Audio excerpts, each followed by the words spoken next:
So we're on North Gower today, doing a 24-kilometre circular from Llanryddian to Whitford Lighthouse and then back via Carmarthen.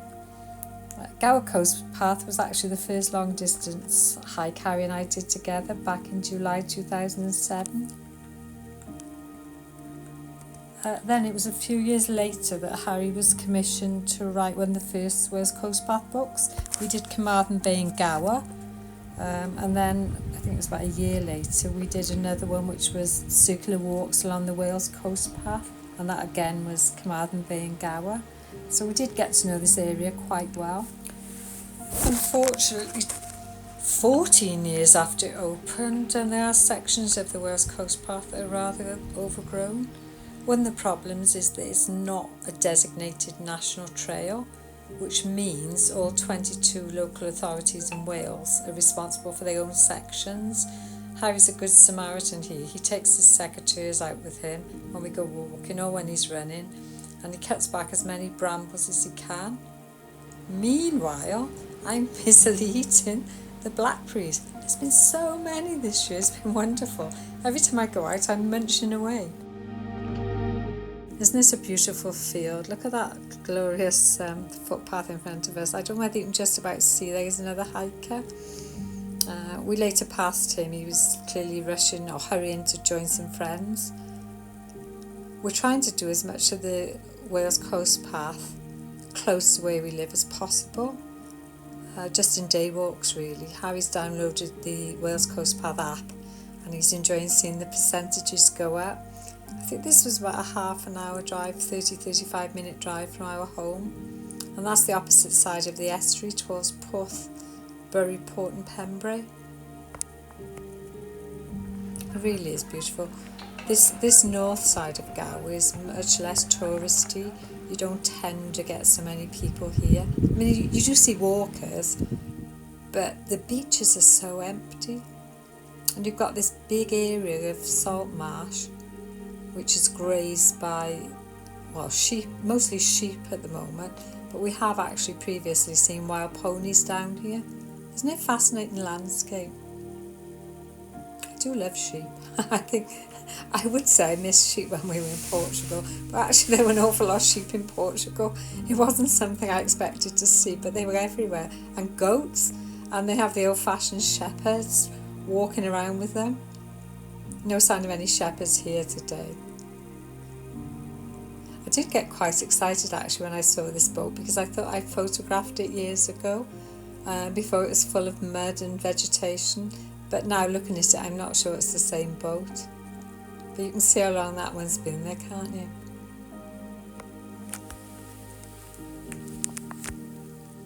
There you are, we're looking across at Carmarthen here. It's quite magnificent, isn't it? And you can see those hikers. We're not sure if they were Duke of Edinburgh or just a group of friends, but there were quite a lot of young people hiking ahead of us.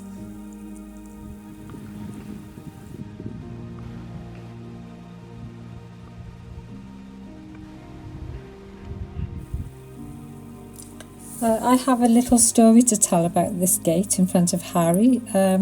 I stood there for rather a long time in October 2018. So this is the section of seawall that I was trying to prevent the ultra runners running along because it doesn't go anywhere.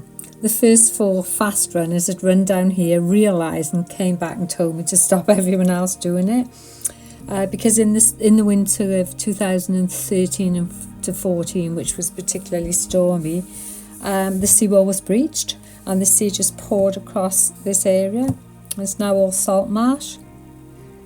You can see all the dead trees. You see them just lined up.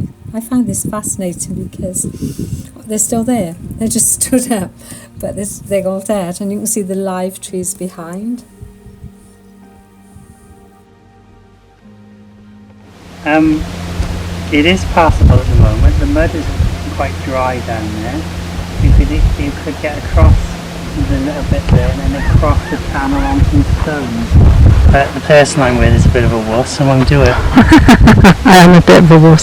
But I'm more wussy than usual at the moment because my hand is still so gammy. You can see that it's passable. Just about. But isn't it interesting? We'll see. Only the worst bit, I think, would be if that mud is a bit thick. Oh, we'll just get Can you see yourself on that down there? Harri's seriously proposing that we walk through that. It goes that way, yeah, on the drive there. Oh, And then around and then across those I think it's too mucky for me. I think we'd just be covered in mud, Harri. Anyway, thankfully I managed to talk him out of that one, and we carried on heading towards Whitford Lighthouse. This was just a lovely area. This is just so peaceful, but there is a car park nearby, so obviously we did see more walkers. Look at those beautiful old trees though. It's just lovely, and the views are absolutely stunning. I didn't take photos between the trees, but the views are stunning. You can sort of see the coast in the distance. I love these peaceful trails. Look at those trees, look at the bark. Oh, it's all exciting. I love it all. I missed all this when we were in Portugal. These huge towering trees, you just don't see them very much, apart from eucalyptus, which are being grown for economic reasons. The trees in Wales are just grown for beauty.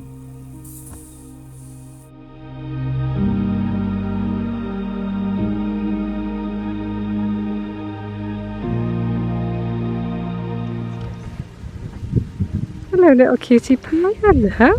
Oh, such a cute little person. They don't look at you like cats, do they?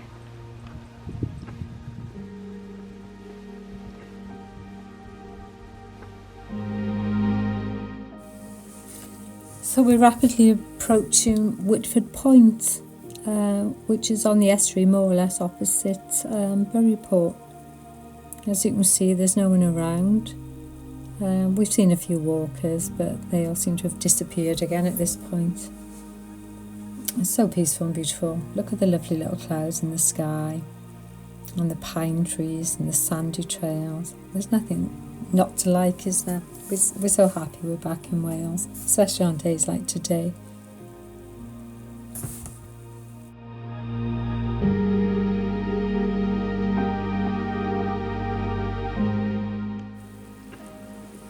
And finally we reached Whitford Sands. I actually took a photograph of Harri on this beach for one of the books I mentioned earlier, and there was nobody on it that day, and there's nobody on it at this point today.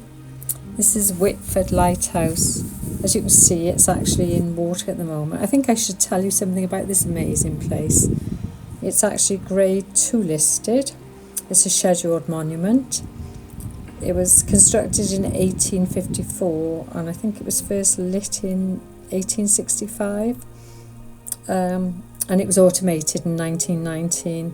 But what fascinates me is when it's high tide, it looks like it's right out in the middle of the estuary, but you can actually walk to it at low tide. It's actually 44 metres high, and it stands just above low water level, so you have to be really careful with the tides. But there are a few people on the beach now. I've spotted a few in the distance.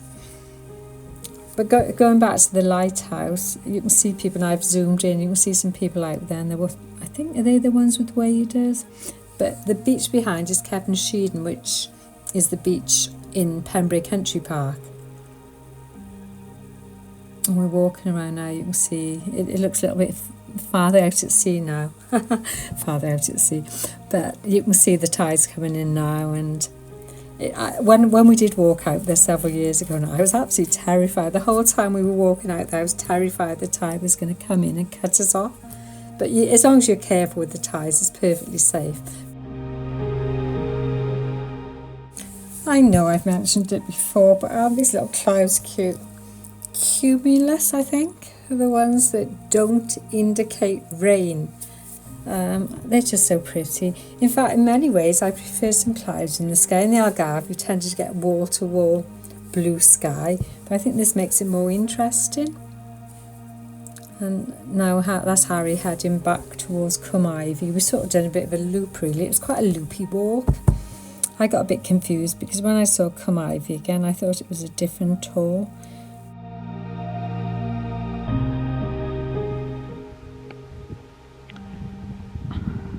It's not always clear where the route is on these sandy paths. We've had to stop a few times to try and work out where we're supposed to be going. Sometimes it seems that the Wales Coast Path sign is going one way, and most people seem to be walking a completely different route. Oh, look at this. Now, this is not what you expect to come across on an Gower Peninsula. It's pretty impressive. Look at those layers of rock slab. I was waiting for his kiss at the kissing gate.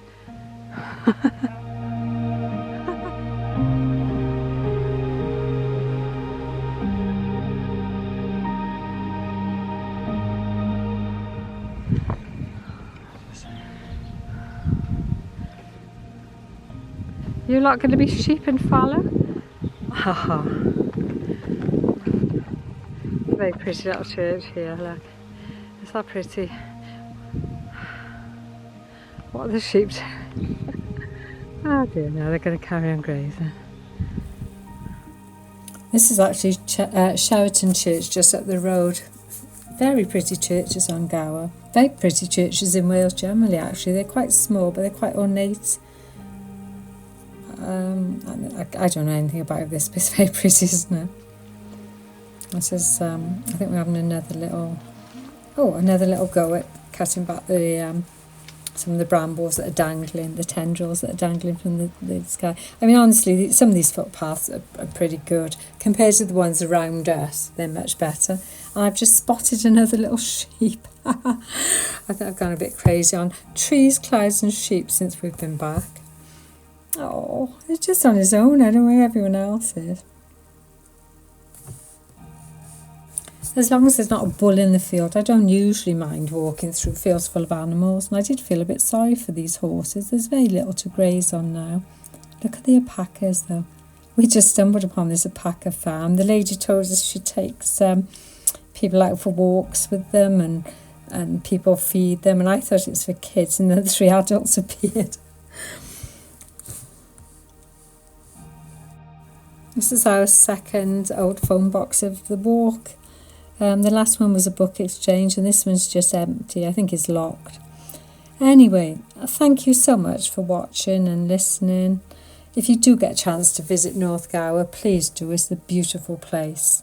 And we'll definitely be back to walk more of it very soon.